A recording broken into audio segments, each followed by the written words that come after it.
Hi, Jebby Jeb. Hi, Jeb. What a good boy.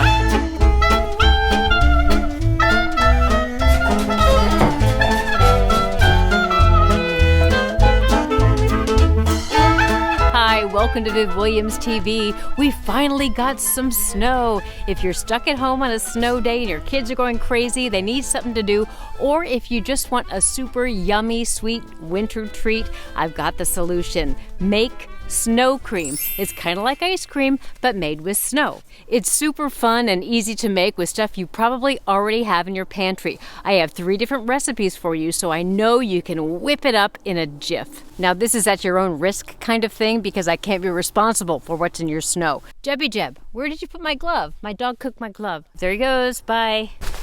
The key is to find some fresh, untouched snow. Yeah, not that. Just scoop it up. Plop it in, I don't know, 5 or 6 cups worth, whatever. Are you gonna give me my glove back? Nope, not getting my glove today. He's guarding it now. Okay, the easiest way to make this deliciousness is to take a can of sweetened condensed milk, pour it in the snow, and stir it up. Sometimes it's easier to smush it. I have to taste it. Brain freeze. So sweetened condensed milk can be caloric and there's a lot of sugar in it. So if you don't want to use that, or if you don't even have it around, you can make your own, and you can even make a vegan option. This one I made with heavy cream, which is always nummy. I added sugar and some vanilla. It was also a little thinner than the sweetened condensed milk, but that's okay. This version is the vegan version.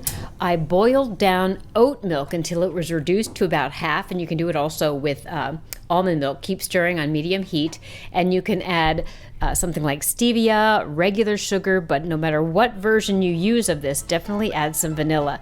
It adds a nummy taste. Put it in a nice dish and add a couple mint leaves, and you can tell people it's some sort of fancy gelato. Snow cream winter numminess. Thanks for watching VivWilliamsTV. Please subscribe if you haven't already, and we'll see you next time.